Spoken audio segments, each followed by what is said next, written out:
Maharashtra superfast news चॅनलमध्ये आपले सहर्ष स्वागत आहे। खास सत्याची थार लेखणीची महाराष्ट्रातील ताज्या आणि वेगवान बातम्या पाहण्यासाठी आपल्या हक्काचे चॅनल शेअर करा, लाईक करा आणि सबस्क्राईब करा। धन्यवाद। नांदलेगावच्या सुपुत्राची इंदूरमधील आंतरराष्ट्रीय वाक्पटुता परिषदेत ऐतिहासिक कामगिरी। अथर्व टकलेचे मुरुड पंचक्रोशीतून कौतुक। मुरुड तालुक्यातील नांदलेगावचा पोस्ट आगरदांडा, जिल्हा रायगड, मूळ रहिवासी आणि सध्या मुंबईत इयत्ता 12वीत शिकणारा तरुण कुमार अथर्व धर्मेंद्र टकले यांनी इंदूर येथील आंतरराष्ट्रीय वाक्पटुता परिषदेत आपल्या संवाद कौशल्याने मुरुड तालुक्यासह संपूर्ण रायगड जिल्ह्याचा नावलौकिक देशपातळीवर वाढवला आहे। त्याच्या या उल्लेखनीय कामगिरीबद्दल संपूर्ण पंचक्रोशीतून आणि तालुका स्तरातून त्याच्यावर अभिनंदनाचा वर्षाव होत आहे। प्रतिष्ठित टोस्ट मास्टर्स इंटरनॅशनल मंचावर सादरीकरण।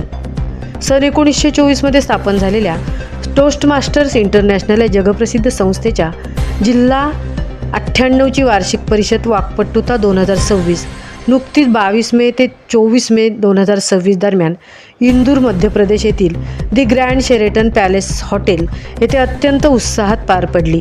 या अत्यंत प्रतिष्ठित आणि भव्य मंचावर 23 मे 2026 रोजी अथर्व टकले याला स्वतःची स्वरचित कविता सादर करण्याची सुवर्ण संधी मिळाली। त्याच्या दर्जेदार सादरीकरणाने उपस्थित दिग्गजांची मने जिंकली।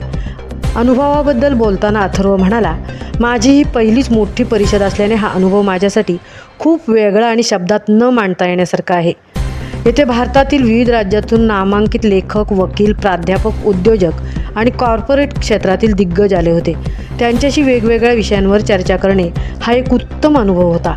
जागतिक वक्तृत्व स्पर्धेचे विश्वविजेते धनंजय हेट्टीआर्ची सर आणि टोस्ट मास्टर्स आंतरराष्ट्रीयचे माजी आंतरराष्ट्रीय उपाध्यक्ष दीपक मेमन सर यांच्यासारख्या महान व्यक्तींना ऐकणे व त्यांना भेटणे प्रेरणादायी होते।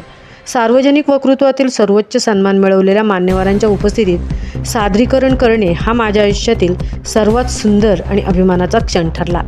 ग्रामीण भागातून पुढे थेट आंतरराष्ट्रीय दर्जाच्या मंचावर आपली चमक दाखवणाऱ्या अथर्वच्या यशाबद्दल मुरुड तालुका आणि नांदले पंचक्रोशीतील ग्रामस्थांनी, शिक्षकांनी व हितचिंतकांनी त्याचे मनपूर्वक अभिनंदन केले आहे। एक अष्टपैलू तरुण वक्ता आणि कवी म्हणून उदयास येत असलेल्या या अथर्वला त्याच्या पुढील उज्ज्वल वाटचालीसाठी संपूर्ण महाराष्ट्रातून शुभेच्छा दिल्या जात आहेत।